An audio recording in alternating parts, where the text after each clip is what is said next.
በዚህ ሰዓት አንድ መረጃ ተሰምቷል። እስኪ ሁላችሁም ይህንን ፎቶ ተመልከቱት። ይህ ፎቶ እዚህ ጋር እንደምትመለከቷቸው ማለት ነው። እነዚህ ሁሉ ፎቶ በአንድ ቦታ የተነሱ ሲሆኑ ሁሉም ታዲያ ወደ 30 ሺህ የሚጠጉ ሰዎችን በአንድ ቦታ ያሰባሰቡ ናቸው።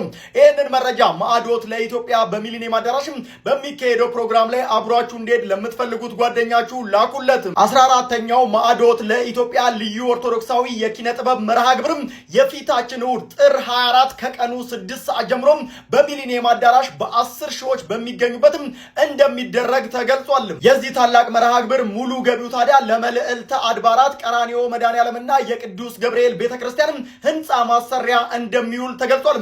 ለመግቢያም ታዲያ ከእናንተ የሚጠበቀው 200 ብር ብቻ ነው።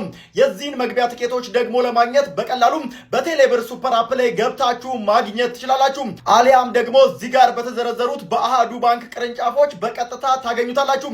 ከዚህ ባለፈም ደግሞ በመዝሙር ቤቶች ይገኛል።